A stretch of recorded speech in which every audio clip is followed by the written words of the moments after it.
Assalamualaikum warahmatullahi wabarakatuh.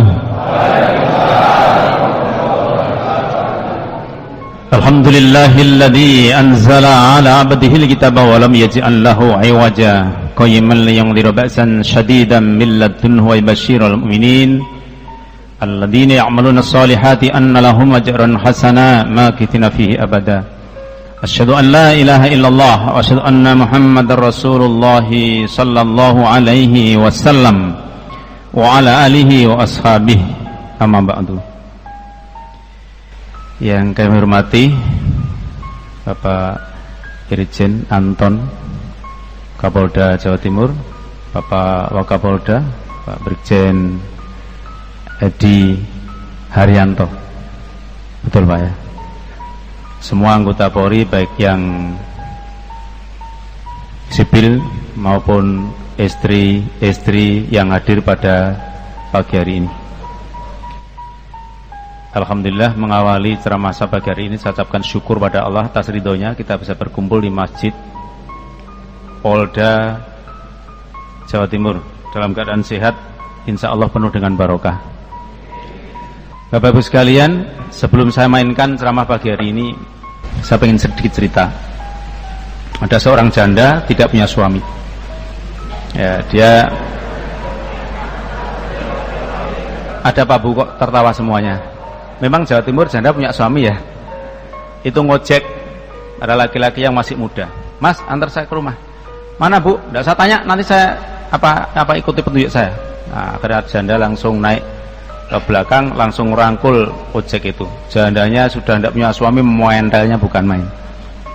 Kemenyek sekali jandanya itu, merangkul. Jalan. Sampai di perempatan, kemana Bu? Kanan. Pasar Bu, kiri. Itu kuburan tempat orang mati, tapi jalan terus. Nah, itu ada tugu, itu tempatnya tugu kampung. Terus belok kanan. Sawah Bu, tempat tanaman. Itu jalan terus saja. Ya, pasar orang jualan. Terus jalan. Pertigaan kiri.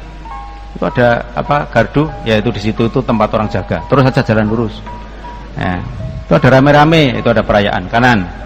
Sampailah di rumahnya, dikasih 25.000. Nangis tukang ojek itu, dikasih 50. Nangis. Tambah 75, masih nangis. Tambah 100, masih nangis. Janda ngamuk-ngamuk. Saya tuh bisanya naik mobil cuma 75. Kamu naik kendaraan sudah 100, karena ini saya mau 100 karena saya dapat ngerangkul kamu saja. Kalau enggak mau 100 saya. Masih nangis, minta berapa? Si tukang ojek itu bilang, saya nangisnya bukan karena 100-nya Bu, karena nanti saya bingung pulangnya lewat mana. Tadi perempatan banyak sekali, saya tidak bisa pulang. Oh gitu. Oh ya sudah, kalau gitu saya kasih catatan sama janda itu. Nih perempatan kesini. Ikuti petunjuk saya, nanti kamu bisa tidak lupa sampai di tempat kamu lagi. Nah sekarang saya sebelum ceramah, saya juga akan menyampaikan sesuatu pada Bapak-Bapak Ibu sekalian yang cukup banyak materinya. Kalau Bapak Ibu tidak mencatat, apa nanti kira-kira ingat semua setelah pulang dari sini kira-kira Bapak sekalian. Nah ini Bapak sekalian. Akhirnya nanti kadang-kadang Bapak setelah ada ceramah hari Kamis ditanya, gimana baliknya? Wah rame tadi. Loh, kok rame tadi? Gimana isinya tidak jelas. Ya, maka saya sarankan kepada Bapak Ibu, kalau setiap hari Kamis rutin ada notilen. Ya, yang penceramah berbeda-beda, pasti isinya juga berbeda-beda. Bapak akan kaya raya materi tentang isi pengajian. Ketika longgar-longgar dibaca, itu sebagai inspirasi kita setiap kerja. Tapi sekarang sudah terlanjur, tidak usah ngambil nutilan, sudah rampung nanti ya. Ya, besok lagi aja. Ini Bapak sekalian, cerita saya cukup sekian. Ya, dan nanti banyak cerita-cerita lagi yang di belakang. Oke, mari sekarang kita mainkan. Bapak Ibu sekalian, orang mengaji sebenarnya ada 3 macam manfaatnya. Satu, yang lupa jadi ingat. Yang lupa jadi ingat, tapi ingatnya saat diceramai. Tapi kalau udah dicatat nanti lupa lagi. Ya, yang kedua, yang belum tahu jadi tahu. Yang ketiga, yang sudah tahu tambah yakin. Innamal mu'minuna alladzina idza dzukirallahu wajilat qulubuhum wa idza tuliyat 'alaihim ayatuhu zadatuhum imana wa 'ala rabbihim yatawakkalun.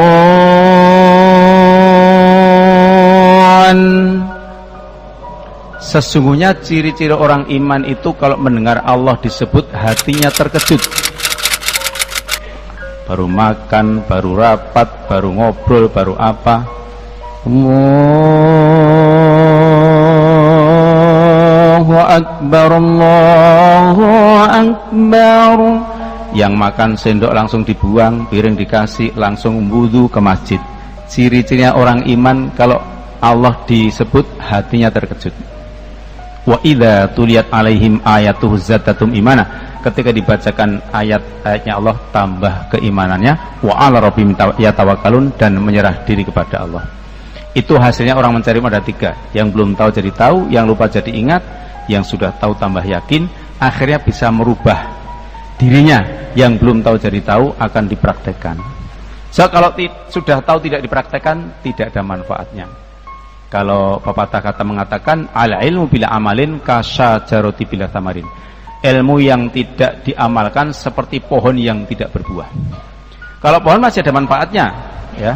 Seorang polisi, mohon maaf, habis jagat capek sekali, berteduh di bawah pohon beringin. Dia tiduran nyacat sama ciptaan Allah.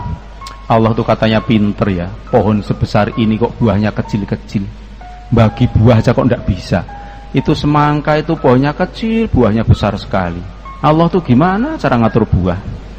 Mencaci sama Allah. Dia ketiduran, setelah ketiduran ada buah satu jatuh di matanya, tuing, langsung melek, pelerok-pelerok. Wah, Allah tuh pinter banget ya. Yang bodoh saya, kalau ini sak semangka buahnya, matilah aku ini tadinya. Allah itu kalau akan menunjukkan orang itu kecil, mudah sekali Allah itu, karena Allah itu segala-galanya bisa. Ini Bapak Ibu sekalian ya. Jadi kalau amal tidak ilmu tidak diamalkan, tidak ada manfaatnya, maka harus diamalkan. Dan Allah juga berfirman, wa tilkal jannatul lati uristumuha bima kuntum ta'malun. Surga diberikan pada orang mengamal, bukan orang mengomel. Kalau mengomel banyak yang bisa, terutama perempuan dan laki-laki. Nah, ini Bapak Ibu sekalian. Tapi kalau mengamal kadang-kadang susah. Sudah tahu itu kadang-kadang susah dipraktekkan. Segala sesuatu yang menghasilkan pahala besar itu pasti berat dipraktekkan. Maka biar tidak berat, Bapak Ibu sekalian, saya mengajak Bapak Ibu yang pertama bersyukur kepada Allah. Itu kalimatnya alhamdulillah, hatinya senang, wajahnya ceria, itu syukur. Lanjutannya, orang syukur itu wajah ceria, lisan alhamdulillah, hatinya senang, itu orang syukur. Orang kalau sudah hatinya senang, tidak pernah merasakan berat. Betul tidak, Bu? Betul. Ibu paham karena sudah biasa, Pak. Saya juga pengalaman, Pak, saya teman-teman SMP itu pramuka di Gunung Wonogiri itu jalannya naik. Goncengkan temannya, karena ya digoncengkan ya cantik ya senang. Jalannya naik, semangat Pak. Ngik. Si perempuan tanya, "Opa abot to Mas?" "Ora." Medeng tapi terus digenjot. Karena hatinya senang. "Mosok Mas ora abot?" "Ora tenan kok ora." Karena apa? Hatinya senang. Jadi orang tuh kalau hatinya senang, berat pun tidak terasa. Ibu-ibu, iya, karena ibu pengalaman. Ibu tidur terlentang, anaknya umur 5 tahun di atas perut, ngamuk luar. Ini bukan kursi, bukan direk, turun. Anaknya 5 tahun tuh beratnya seberapa toh kok ngamuk-ngamuk? Karena hatinya tidak senang. Coba kalau di atasnya ada 80 kilo, apakah ibu akan ngamuk-ngamuk?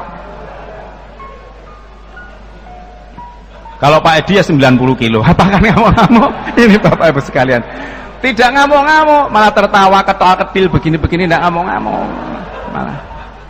Ini Bapak Ibu sekalian, karena apa? Hatinya senang. Bapak Ibu sekalian, kalau saya bercerita insya Allah selalu saya ikuti dengan contoh. Sebab tanpa contoh orang itu hambar. Seperti apa gambarannya? Tapi kalau dengan contoh, hatta tidak sekolah bisa menerima. Betul tidak Pak? Masuk akal toh? Orang kalau seneng berat tidak terasa. Tadinya 1 kintal, masuk angin seminggu tinggal 90 kilo. Kok enting toh Mas? Loh, dikira enting pada 90 kilo. Tapi anak 5 tahun seberapa beratnya? Kok ngamuk-ngamuk anak dijoroke sampai ke tengkurap anaknya? Karena hatinya tidak senang. Tapi kalau hatinya senang, berat pun dia tidak akan merasa berat. Maka kalau orang bersyukur itu tidak merasa berat, senang, happy hidupnya. Kalau happy jarang sakit, pencernakan makanan lancar, peredaran darah lancar, awet muda. Itu karena hati bersyukur.